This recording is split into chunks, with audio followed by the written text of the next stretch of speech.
Hello, everyone, and welcome to this bonus episode of the Profitable Coaching Conversation Show with Wendy Y. Bailey. I am indeed Wendy Y. Bailey, and I'm excited to be here for another live bonus episode to share with you sales and marketing wisdom and guide and insight to really help you grow your coaching business. I want to give people an opportunity to pop on. So while I'm doing that, I want to do a little bit of housekeeping.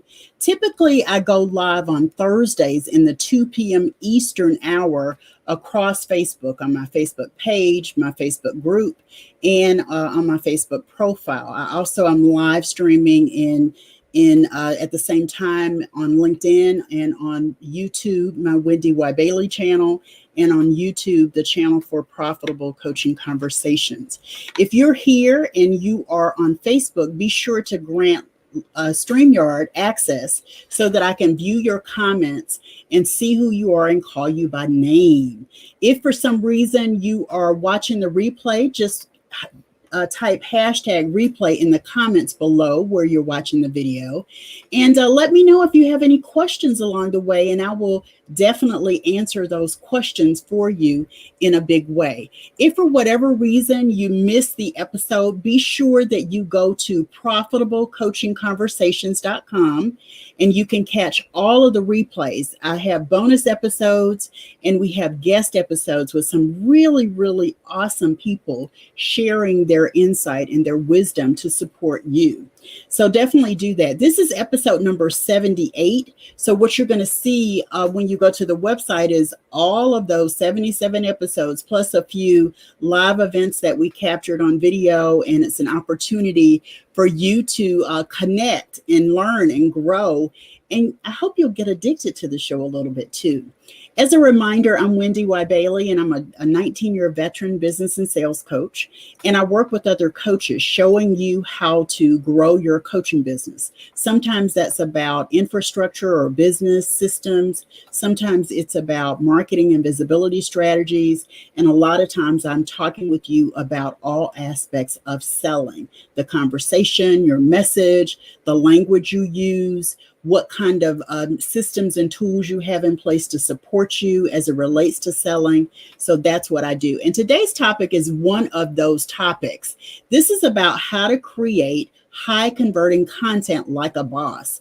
In more than 19 years, if you can imagine, I've created a lot of content. And what I found is there's an easy way to approach it when you want to create what I call premium content.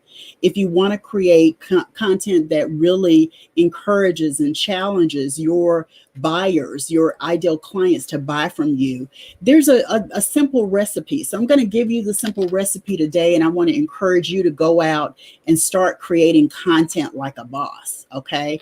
I looked in my warehouse vault where I keep all of my content. Every little bit of content that I've created over the years is in my warehouse vault, cloud storage, whatever you want to call it. And, when I looked at it, I saw that I have more than 50 lead magnets. That's irresistible free offers. That's downloadable PDFs and videos and MP3s that I can share at any given point in time. And if it's not there, what I've also discovered is I can take what's there and I can repurpose it. And I want to challenge you to do the same thing. This simple strategy is going to get you on track for creating high converting content like a boss. So let's get to the first one. If you want to create high converting content like a boss, that means that your content must speak to your ideal client specifically. If you don't know your ideal client, you're going to be writing something that's too vague. It doesn't send a resonance to your ideal client. And you always want to have the ability to connect with your ideal client. You want your ideal client to see you in your content, to know your personality and how she can relate to you based on the content that you're sharing. So be sure that your content speaks specifically to your most ideal client. And here's what I always hear people say about declaring an ideal client. Well, Wendy, why, if I declare an ideal client and I say it's a woman, doesn't that sort of exclude men? No. If I declare it's a man, does that exclude women? No. What happens is you have a clarity and a focus that you need to actually talk to and connect and create a message that resonates with the person you declare. And then there are some people who operate on the periphery of that, like the man or the woman who is not inside of what you've declared, that your message still resonates with them. Like they get it. They get that you're talking to a woman, or they get that you're talking to a man, and they still see themselves working with you. They still hear your message and get that it is a message intended for them as well. So don't be afraid to declare and get really focused and clear about who your ideal client is, so that step one, your content will focus specifically on the one ideal client. The next part of the strategy is your content must focus on solving a problem your ideal client faces. Just one problem. The reason I have so much content, so many lead magnets, is because I got really, really clear about one problem that my ideal client faces. And then as additional problems surfaced based on our work together, my serving them, I was able to create content that supported that problem, that solved that problem, the next problem, the next problem. And the more you focus on the problems that arise and solving one at a time, the richer your content is, the higher in value your content is. As a reminder, if you're catching the replay, type #replay and let me know that you're here. If you're here live, say hello to me. If you're on Facebook, be sure to grant StreamYard access so that I can see your comments. So we're talking about my formula, my recipe for how to create high converting content like a boss. Now, this next one is, something that I think people struggle with sometimes. Your content must be easy to consume. Don't make it hard. Don't make it have a lot of diagrams. Don't make it, have so much content that's grouped together that the client can't consume it. When I say make it easy to consume, use bullets, use numbering, separate your paragraphs. If you can use photos or other images, if you're doing a video, try to make sure that your video is clear in terms of the message. This is an example of a piece of content. Notice I have these strategies and their number. So I've made it easy for people to literally go and write down the items that I'm sharing with you. So make it easy to consume. The other aspect of it being easy to consume is that when your client, your potential client, is interested in your content, make it easy for them to download it too. Years ago, before technology caught up, I remember buying a product from someone and they had it in like a zip file. And a zip file for the non-techies means that they had several files that they had compressed together. And when I downloaded that compressed folder, I had to unpack it to get the content that I had invested in.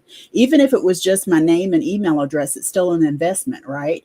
And so when you create barriers to your clients consuming your content, you're missing out on an opportunity to really add value to the people who are consuming your content. So that's number 3. The fourth thing I want to say is your content must be interactive.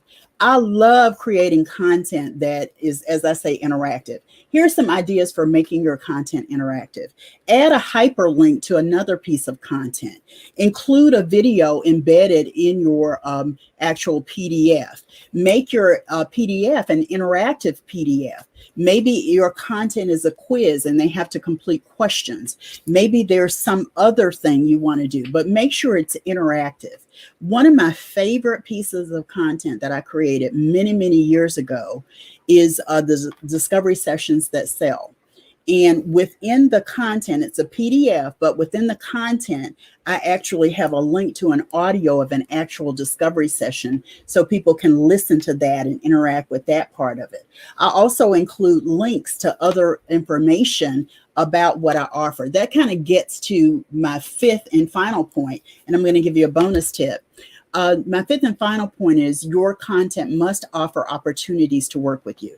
It's not high converting if you don't extend the offer to the client who's consuming your content to work with you.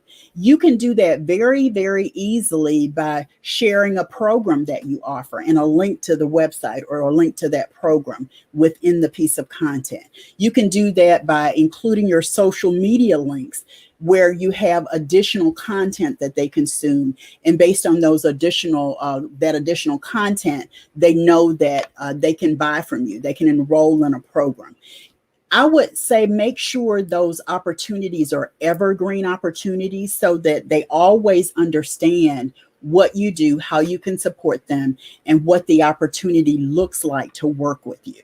I also believe, and this is the bonus tip, I also believe, where is it?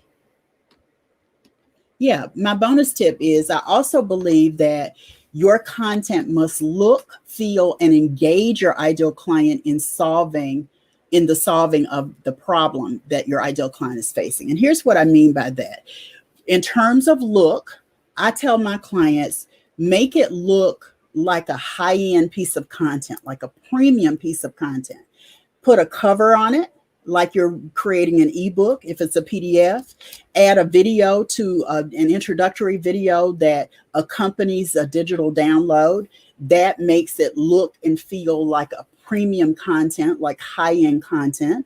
Then you can also always be sure to include your intellectual property notice and a copyright notice. Be sure it has page numbers if that's relevant. Be sure that it always has your latest bio. Maybe it has links to your private community within your bio. Then you can, in addition to offering opportunities to work with you, you can share details about those documents, about those opportunities in the actual document. If you're doing a video, maybe there's a PDF that goes with the video. Make sure that you're always thinking, how can I elevate this content that I'm sharing with my most ideal client? That means it's about the look, the feel, the opportunity to engage, and it gives them an opportunity to actually walk away and take action. So you may have an assignment that you give them. Here's what I recommend. And if you run into additional questions, this is how I can support you. Maybe there's a link to a session that you would normally have people charge for, but because they've decided to engage in your content, you give them an opportunity to actually book the time with you for free. Maybe it is another download that you put in there. Whatever the case is, make sure that your content looks, feels, and engages your client in solving the problem she faces, so that she kind of gets, she kind of understands and sees what it's like to, work with you. And in working with you and seeing that, what happens is she's, hey, Ann, good to see you. What happens is, she's able to see and have a real clear understanding of how you might be able to support you. Ann asked the question, how do you embed video in a PDF? Loving the interactive ideas. Great, I'm glad. So the way you embed a video or an audio into a PDF, your PDF is created from something else, right? So you're creating it in Word, you're creating it in PowerPoint or Excel. Well, in all of those, you can actually paste a video into all of those. You can paste a video into an Excel cell. You can paste a video into a Word document. Then you convert it to a PDF. You can put a video, embed a video into your PDFs in that way very easily. But just remember, you're starting with something that's not a PDF. So whatever you're using, that's where you embed the video. And if it's you can either embed the actual video or you can create the hyperlink, right? That will take them to the video. And maybe your video is stored on YouTube or on Vimeo. And that way you're giving them a real taste of how you can support them. Great question, Ann. Thanks so much for sharing your question. So this has been a bonus episode, a live bonus episode, all about how to create high converting content like a boss. how to create high converting content like a boss. If you missed any part of it, be sure that you watch the replay. Leave your note in the comments below, whatever the platform is, so that I know that you were here, you watched the replay, you found this information purposeful. I'm Wendy Y. Bailey. I want to extend a special invitation to you to join my private Facebook community at profitablecoachingsociety.com. We're an active group of more than 350 coaches and consultants strong who are there supporting each other, learning and growing our businesses together. Of course, I'm the chief visionary, and I'm just really pumped up about making sure that I share all kinds of resources to help you grow your business and your bottom line profits. If for whatever reason, yeah, you can embed. Ann says she didn't know you could embed a video into a Word document. Absolutely, you sure can. And, if for whatever reason you miss any part of this video, or you want to check out some of the previous episodes, be sure to go to profitablecoachingconversations.com. That's profitablecoachingconversations.com. And remember to join the Profitable Coaching Society at profitablecoachingsociety.com. I want to give you a little tip about what's coming up next in the next bonus episode, which will be live tomorrow, Thursday, the 24th. The secrets to getting rich in your niche. My community, my private Facebook group voted on that next topic, and I'm so excited that I get to share some of that yumminess with you. I'm Wendy Y. Bailey. Thanks so much for watching, and I'll see you next time for another bonus episode of the Profitable Coaching Conversation Show with Wendy Y. Bailey. Take care, everyone. Bye-bye. Thanks for watching.